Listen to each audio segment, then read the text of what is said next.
Hello, everybody. Yes, today I know it's Saturday, and normally we would be doing our live stream with the Bold Brave TV network with Drive By with Michelle, but considering it is a holiday weekend, yes, they sent me the email that will be back with Drive By with Michelle on the 9th.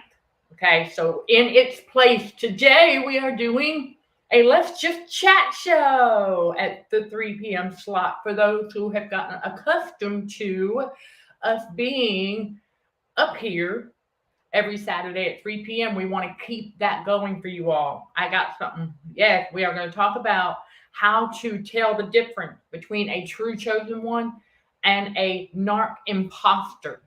Yes, okay. But as always, I'm going to let the notifications get where they need to get as we get set up and we do our usual engineering stuff that we got to do.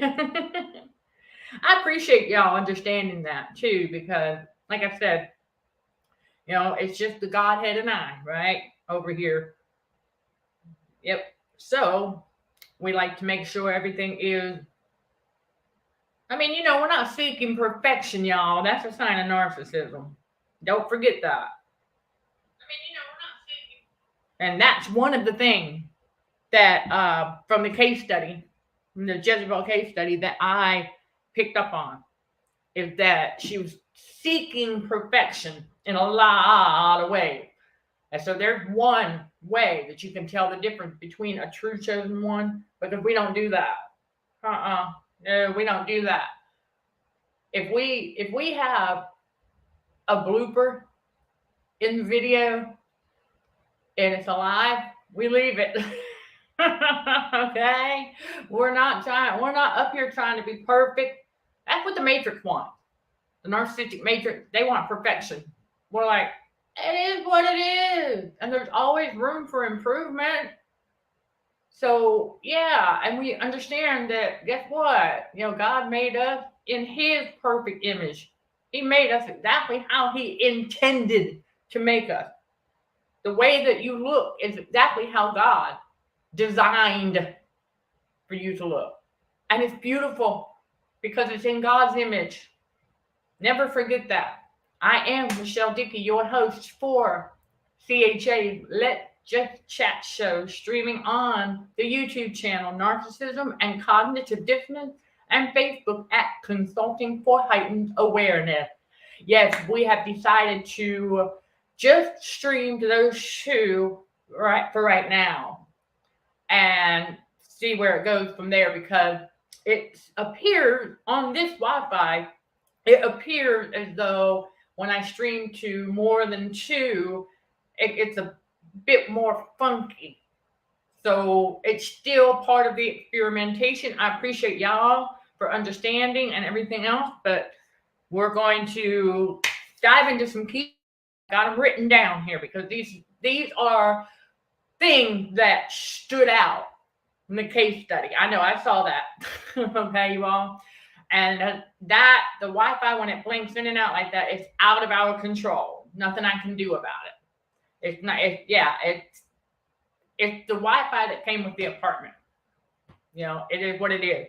We're doing the best we can with what we got, right? Working with what we have for whoever needed that one. All right, so several points that stood out, and they're all a large part of why she got turned into a case study. And so, one of the first things that I noticed was the flamboyancy. True chosen ones are not flamboyant. You know what I'm saying? I cannot even pretend to be flamboyant. And so for those, let's take a look. What exactly does that mean, right? We all have seen it. We kind of know, but let's see let's see if they changed the definition over the years. They do that, right? Okay, that's right. So we are going to, there we go. We're going to look it up and see okay. This is what comes up for flamboyant. Given to or marked by elaborate, ostentatious, or audacious display or behavior. The synonym for flamboyant is showy, like showing off. There you go. And that's pretty much a lot of what this case study did. And then, yeah, that's okay. There's 3 different ones, but the number one that fits. Okay. So now that we have that out of the way, we can better see that's exactly what an imposter will do. So if you come across somebody who is claiming that they are a chosen one, a true chosen one, and they are displaying flamboyancy, right, showing off, you'll be able to tell this is spiritually discerning. So your spirit will pick up on it.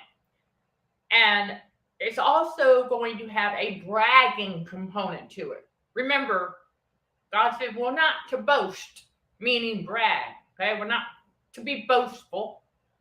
But we're seeing it play out. Remember, 2 Timothy 3, right? It said that men will be lovers of themselves, boasters, proud, blasphemers. Okay, well, that's what we're seeing. And so 2 Timothy 3, you all, is a really great reference point for specifics. Because all that was mentioned there, traitors, high-mindedness, the haughty spirits. And I mean, you will be able to tell, because many of us have seen when they stick their nose in the air, in a very snotty way, when a true chosen one looks at them, not in any specific way, but just like acknowledges that they're standing there. And as soon as they see that we're looking at them, they'll throw their nose up. That sense of superiority, right? Trying to make us feel less than. And so we pick up on this stuff, right? But if you meet somebody and they are showing off or showing any kind of sign of being flamboyant, that's a red flag. Because true chosen ones have never been that way. I'm telling you, we're not like that. And they know it too. You see, they can tell that we're not flamboyant. Like just you're trying to, okay, y'all, discernment. Okay? Yes, this is a TV show in many ways. Okay, that's what we call it. Let's just chat show, right? Okay, that's not what we're talking about. But you know what I mean. Flamboyancy, meaning over the top, right? Everything is always got to be a big deal, right? They always have to make things out to be bigger than they really are. That's a narc. That's not a true chosen one. Okay, so that's just one of many. And like I have suggested before, that some of y'all, if you need to take notes, I highly encourage you to do so. But you can always catch this on the replay and take notes as well. All right, and then the next thing that will help you discern true chosen one, yes, versus the imposter. Okay? Chosen ones are not scatterbrained. Think about that for a second. Because God tells us in James 1:8 that a double-minded man is unstable in all his ways. And part of that would be scatterbrained, meaning, I noticed during some session, many times, very scatterbrained. Now, mind you, survivors, when we are first waking up, when God first awakens us to and from all of that, and we are sorting through the mud and the muck, we will go through some things that may appear as though we're scatterbrained, but we're not. We're connecting dots. There's a difference. We're connecting dots as we do the self-reflection and go, okay, and God's bringing things to our remembrance. But we do go through that season where it feels like we're the one going crazy, but we realize that we are not. It's them. It's all those mind-numb robots out there. All right. But a narc imposter, okay, meaning they're trying to pose as a true chosen one, and they are bouncing around all over the place with circular talk. Yeah, and trying to purposely confuse us. We can sense these things, okay, because true chosen ones don't do that. That's the point. As we grow and mature, that's right, like we're supposed to, right? We're not bouncing all over the place anymore, because God even tells us in Scripture that once He awakened us, we start to mature as we're supposed to. We are no longer being tossed to and fro like the wind, right? Okay, true chosen one. Yeah, we don't, that's what I'm saying. For example, to help y'all put it in perspective, when I was going back and forth between hotels, I was like, stop. We ain't supposed to be doing this no more. So sure enough, it did. So here we are. But chosen ones don't like that. True blue chosen ones don't like that. That instability, if you will. Because that leads to being unstable. True blue chosen ones don't like that. The other thing you want to watch out for, if you come across somebody who claims to be a chosen one and they are making condescending statements, true chosen ones don't do that either, because we know better. It's been done to us. Why would we? Yeah, we're not going to reward evil for evil. God tells us not to do that. So true chosen ones don't do that. We do not make condescending statements because, well, it's not nice and it's part of the abuse. So I'm going to share an example with you, one that the case study did. Oh, yeah, I caught it. Listen, nothing triggers us anymore when we are fully healed. So this is why when we're fully healed and we're on the other side of that rainbow, maintaining emotional regulation and managing and controlling our empathy. Because I would tell you, it was within the first few months, about 4 months, give or take, I was picking up on that. And I noticed the flamboyancy. And that's the moment that they got turned into a case study.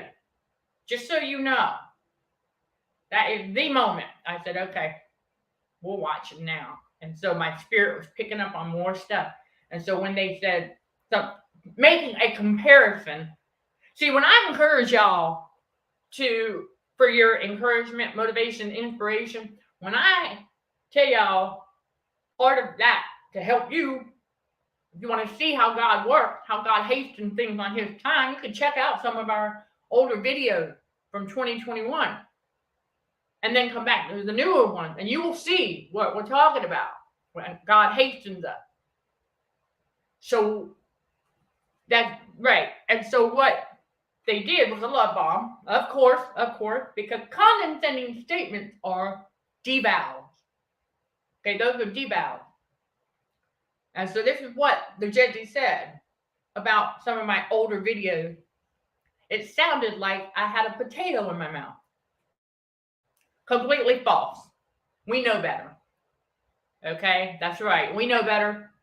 Not only that, but because God does take us back to remind us of stuff.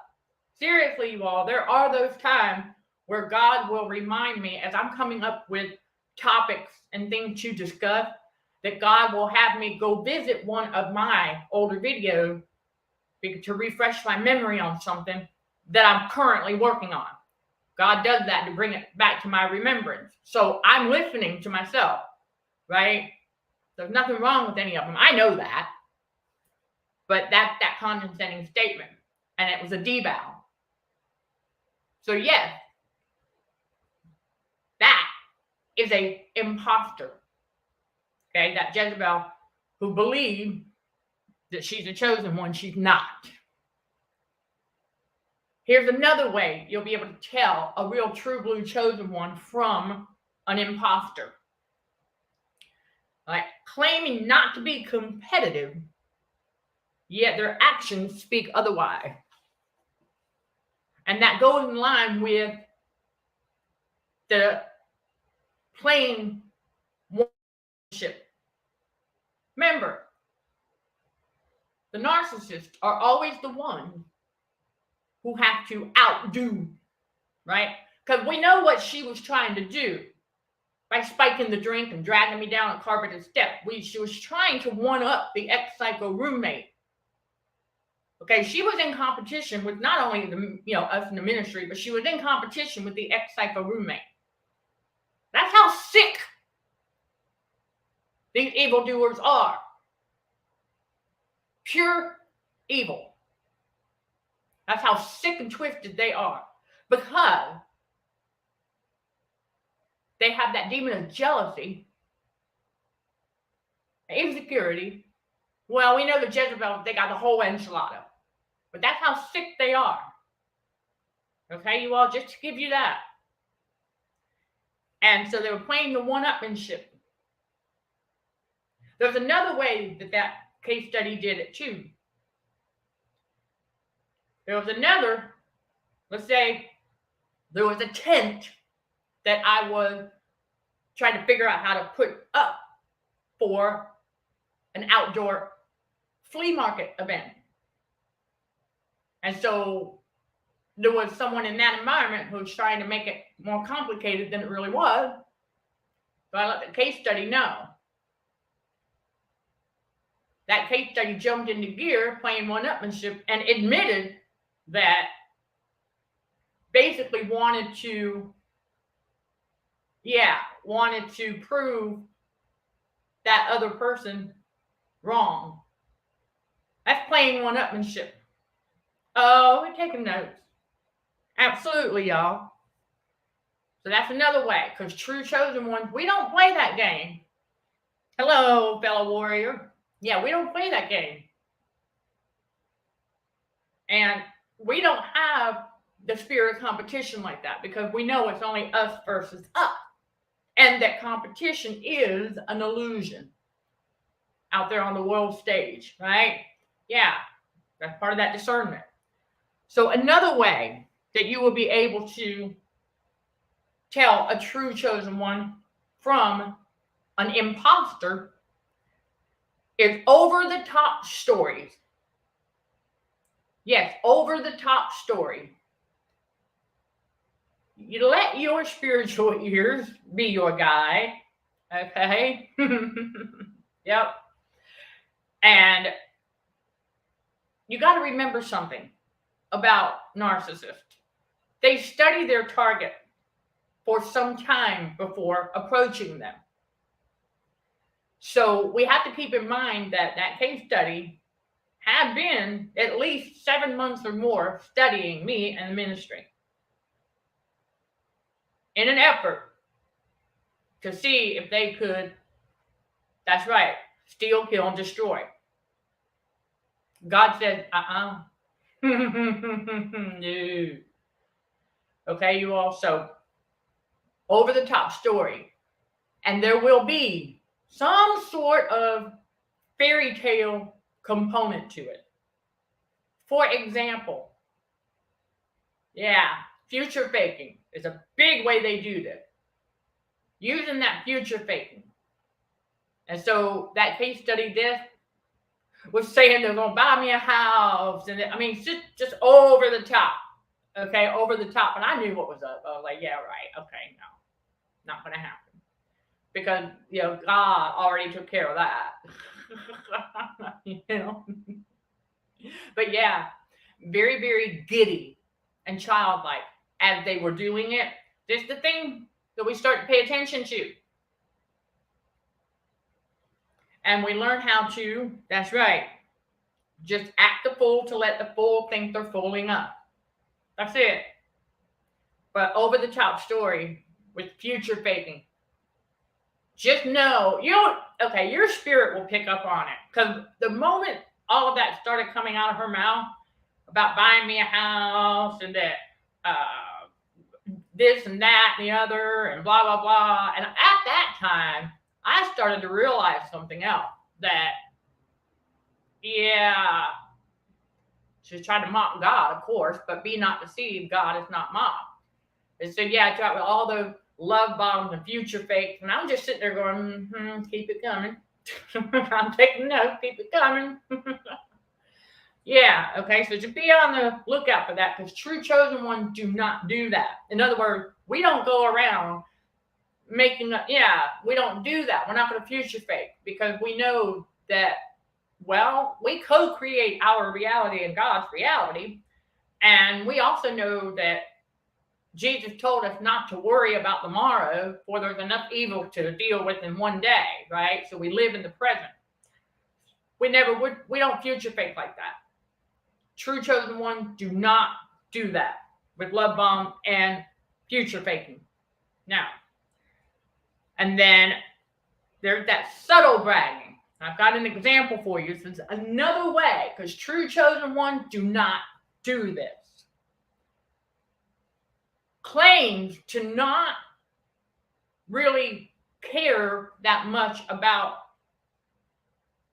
her new car, while at the same time shoving all of its features in other people's faces. Trying to, that's right, you got it, trying to make other people jealous over the fact that she got a new car. Who cares? Okay? Good job with that try. But that's what they do. And you can sense it. Because actions don't match words. They're the cherry on top, right there, if you will. That anytime you see those actions, what they're doing, bragging, while claiming to not care that much about it, that's right, leads to the unstable wave, right, with the double mind. And so we pay attention to these things. Okay, you all? And we don't we no longer turn a blind eye. Say no to the trauma bond. That's right. That's what it's all about. Oh, yeah. We know that the imposter thought that they... we know that they thought they were trauma bonding us. That's what I'm going to tell y'all. Is that once you are fully healed and you break that trauma bond to the world, you will not be trauma bonded again, because you'll be able to pick up on this stuff. And you'll know where it's coming from. And you won't allow yourself. Because the thing is, these narcissists want people dependent on them instead of God. Never forget that. And so that's exactly why she was trying to do the trauma bond. Because that's our brand, break the trauma bond to the world. So she's clearly trying to mock God. Well, how's that working out? Not. We figured it out. And we also figured out, by the way, y'all, we also figured out that what that one did was sent a flying monkey to our ministry first. To book some sessions and kind of gauge and see where I was at, and see if there would be an opening for her to try that. That's what I'm saying. They study us for a long time. Like I said, with that one, it was at least 7 months or so. Watching us on Quora. And then as we started branching out, and I know full well that narcissists are rarely, if ever, doing what they claim to be doing. Keep that in mind. So if they're telling us, because they try to love bomb us, they're telling us, oh, I watched your video and I gave it a like. I'm like sitting here going, man, only a 3-year-old will say something like that. Ask yourself, why are they telling you that? Why are they telling you that they upvoted your post? Why are they like we can't see it? Why are they telling you that they read your book? Why?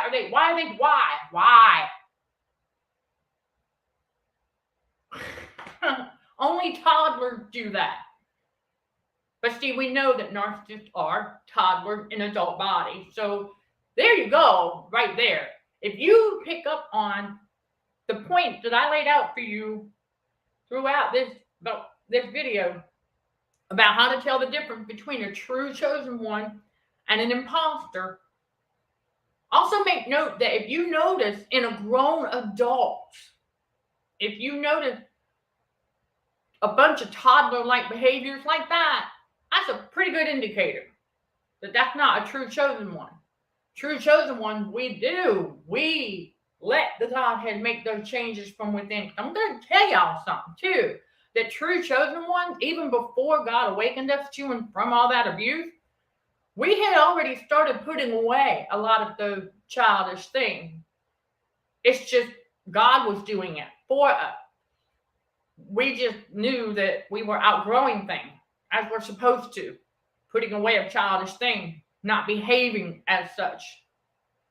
And so as the natural evolving is taking place, as part of God preparing us also for the awakening, the spiritual awakening. There is a difference between the spiritual awakening and what's being called the great illusionary awakening. Yes, you heard me. Right, there's a difference. And I break those differences down on our Patreon channel where we dive deeper, making real world connection to the spiritual realm. I bring tidbits from the rabbit hole and elsewhere, right, to you all.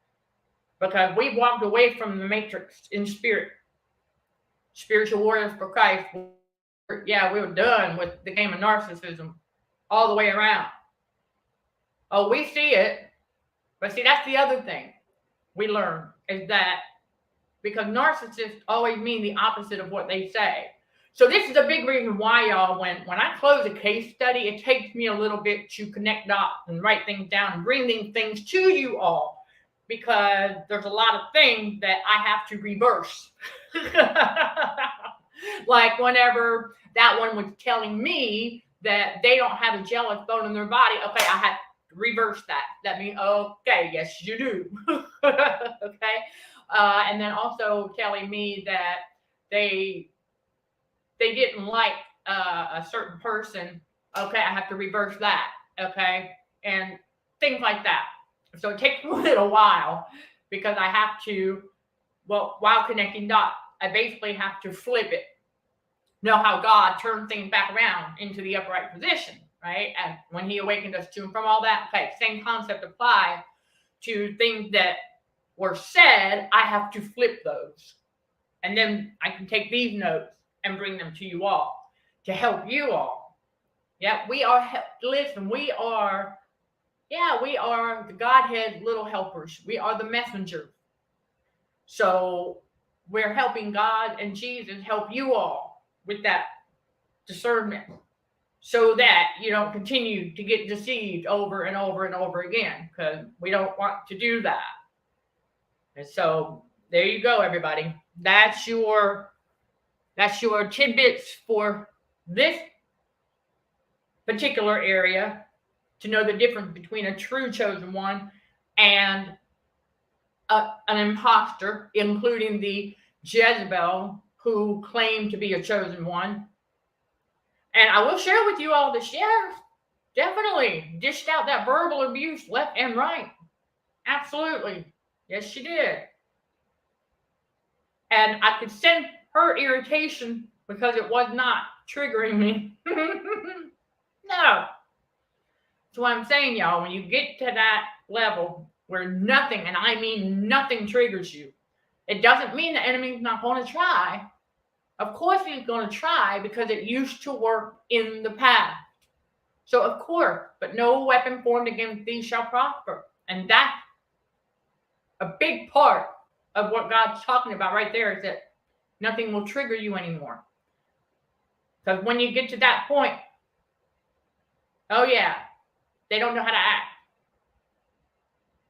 And the reason they don't know how to act because they can't get an emotional read on us. And so that means that their true colors are going to show a lot quicker. This is why we're big on teaching you all to,